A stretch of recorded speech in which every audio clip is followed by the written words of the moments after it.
রাধে রাধে বন্ধুরা, এই যে সামনেটায় দেখতে পাইছো, আশা করি চিনছই। পুরুলিয়ার মানুষ হলে অবশ্যই চিনা উচিত চাল সিঝা, আর এই হলো আলু সিঝা।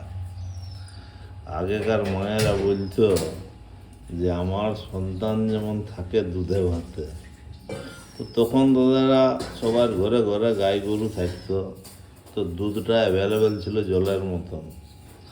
এখন তার গাই গরু নাই, ট্রাক্টরে সব পুরান দিল।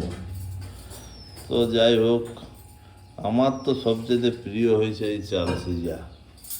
আমি তো সবসময় উপরওয়ালাকে বললাম চাল সিঝাটা পায়ে যাই, ডেলি বাসাম টাইমটাই চাল সিঝা আর আলু সিঝাটা পায়ে গেলে আর কোনো দরকার নাই। বাকি যা দিবে উপরওয়ালায় সেটা উপরেই পাবো না। তো যাই হোক, তোমাদের মতামতটা একটু কমেন্টস করে জানাবে। রাধে রাধে।